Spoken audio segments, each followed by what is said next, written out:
Well, it's first light, and in today's episode, we're going to be chasing giant fish in a tiny pond. It's something that we look forward to every year. It's become a bit of an annual thing. So why don't we get on the water and I'll tell you all about it.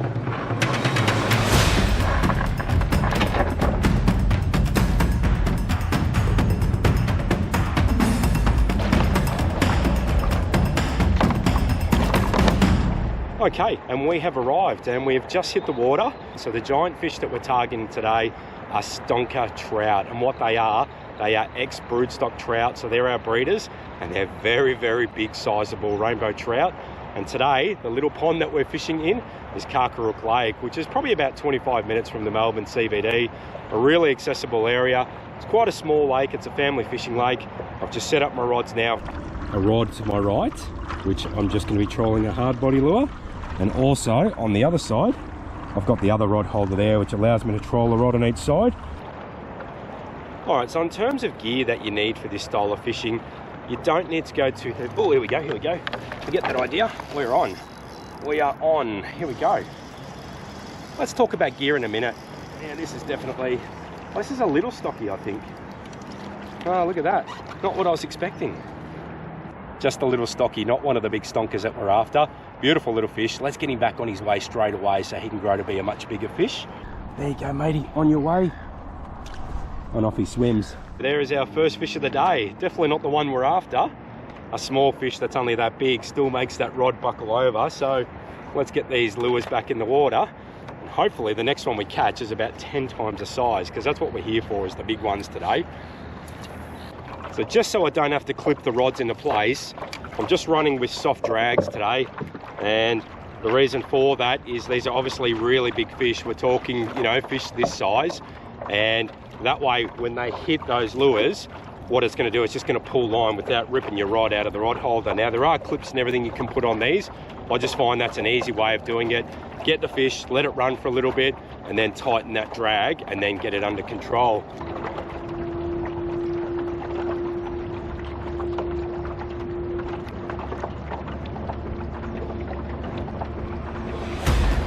Oh, here we go, that's the fish we're after. There we go.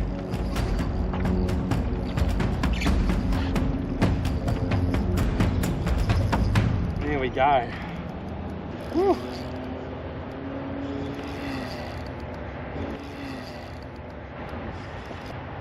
I'm going to get a line tangle here, but that's okay. I'm not really worried about that. That's pretty typical.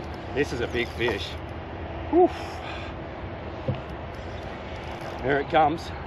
Very lively, this one, I tell you. Let's get this net. Oh, it's a massive one. This one's very lively. This is like the biggest one I've ever seen out of the stonkers. Over the years, this is a huge one though. A bit of trouble just turning his head this direction. I don't want to pop that lure. Come on, come this way. He won't turn his head this way.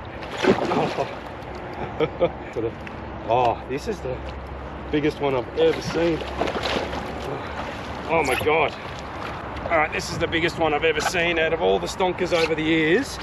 This thing is massive. Oh my God. This is the biggest one I've ever seen. All right, and there you go. That is what it's all about. Giant fish in a tiny pond. And in this case, that is a massive rainbow trout. So this is an old girl. This is a broodstock trout. This is one of the breeders in a tiny system here at Karkarook Lake. All I've got so far is a couple of small stockies. But there you go there. That is a massive one. That's exactly what we're here for. Magnificent big rainbow trout. And rather than talking for too long, I'm going to get this beautiful fish back in.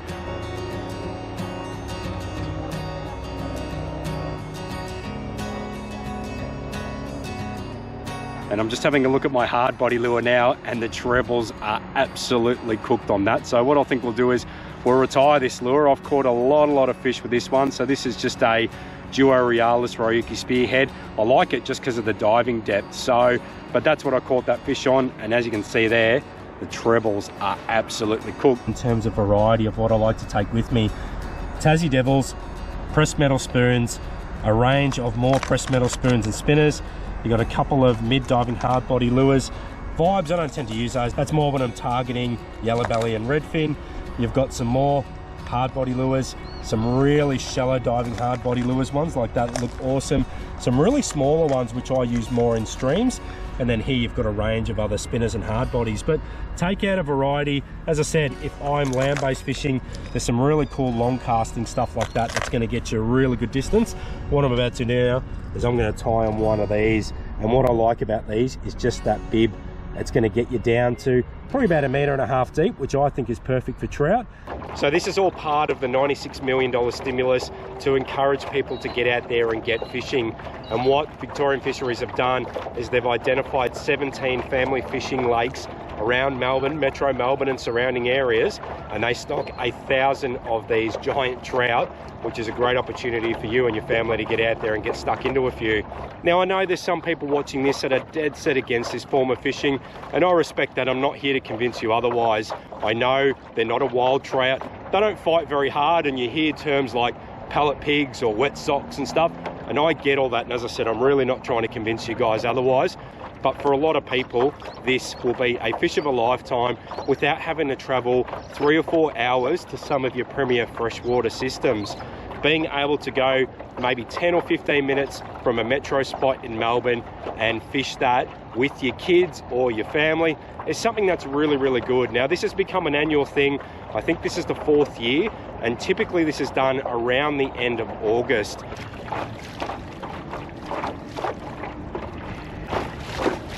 Oh, oh, oh, there we go, there we go. Oh, has he come off? Did he come off? No.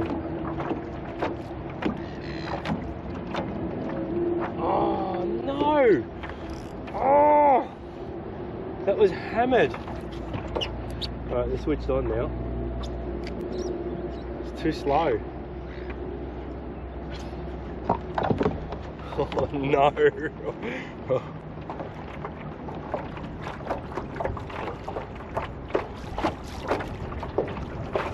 Damn it! Oh, oh, there he is. He's back, he's back, he's back. No way! No way! Big boy! Oh!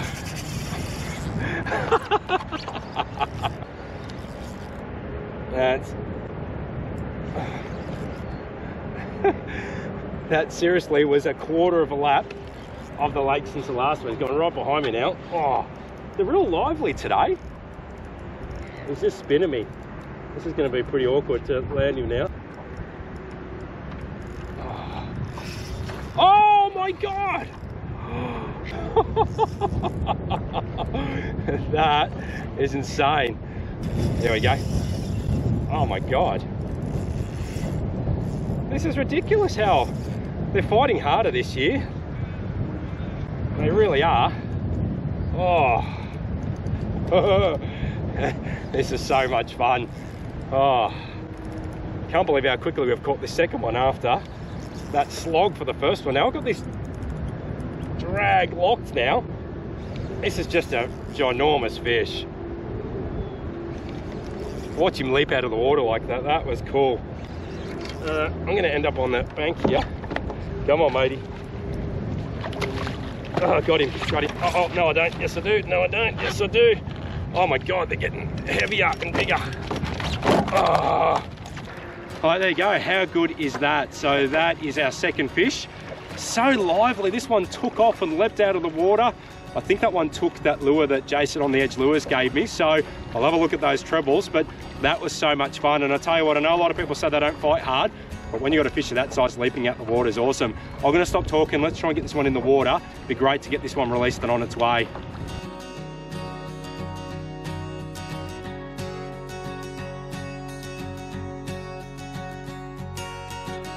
All right, well, whilst we've got a second, I thought I'd just get my phone on and I'll tell you the locations that are going to have Stonker stocked in them.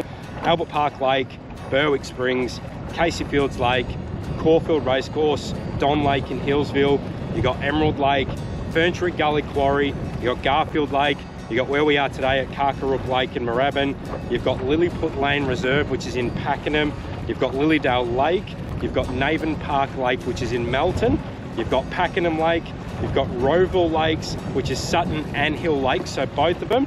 You've got Roxburgh Park Lake, Spavin Lake, which is in Sunbury, and you've got Yarrambat Lake. So heaps of destinations. You don't see this stuff in other states, guys. We're really, really lucky with a lot of the fishing initiatives that we have. Anyways, let's see if we can get that third trout and then get out of here before those 40k winds really kick into high gear.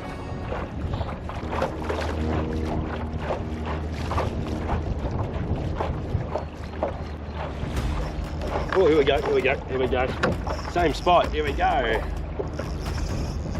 All right, so they like this spot here.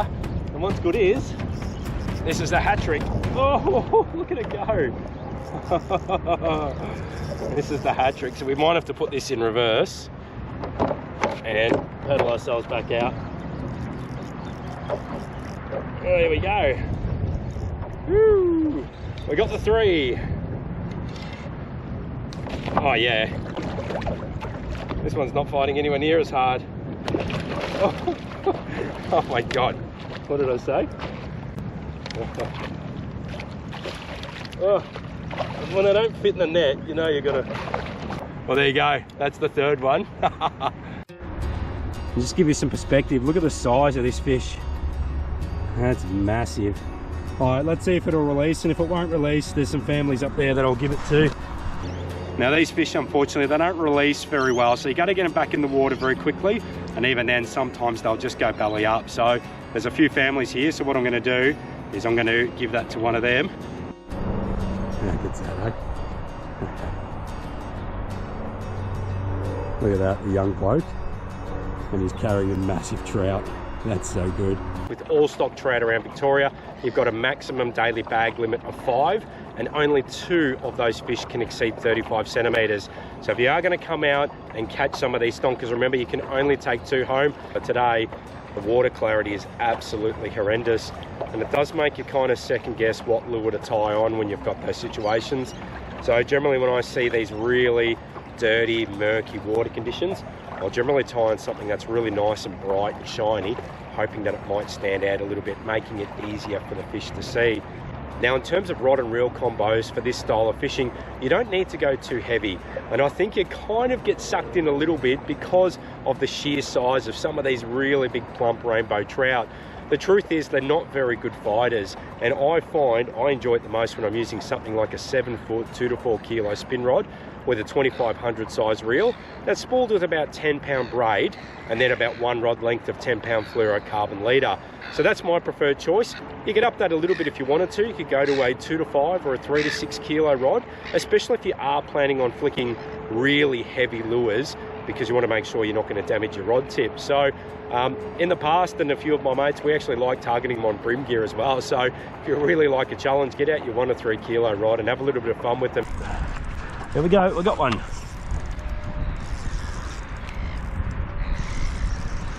I don't think it's a big one. Well, it's not a huge one. It's not a huge one. There we go. Another beautiful little stocky. This is in there from the previous school holiday stocking, and we'll get him back in very quickly.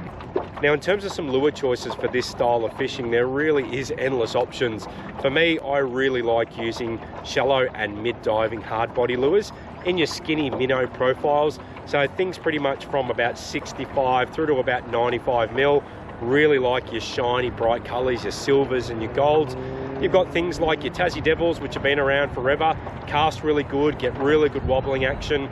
You got things like your pressed metal spoons, and they're the things that will give you that really good casting distance. And they don't have a lot of built-in action, but they still surprisingly catch a lot of fish.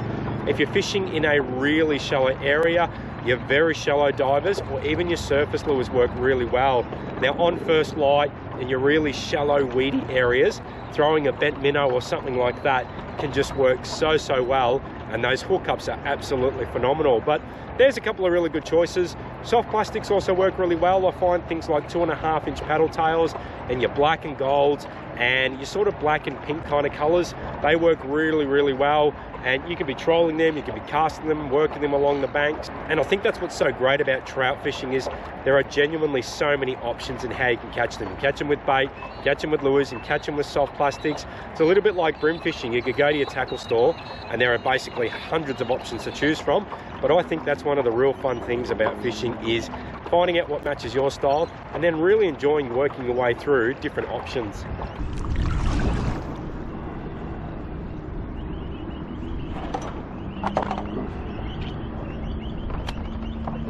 Oh, well, what a fun morning that was. So it's about 10:15 now and that wind is blowing its head off. So it's currently sitting on 38k winds. The weather's been absolutely horrible this week, so we're not going to push our luck. The good news is we managed to get into 3 stonker-sized rainbow trout, and some really sizable ones. And in the past, they've been very docile fighters, but they were really lively, the ones that we caught today. And chatting to a few of the locals here that got into a couple, they said the same thing. So that was a lot of fun.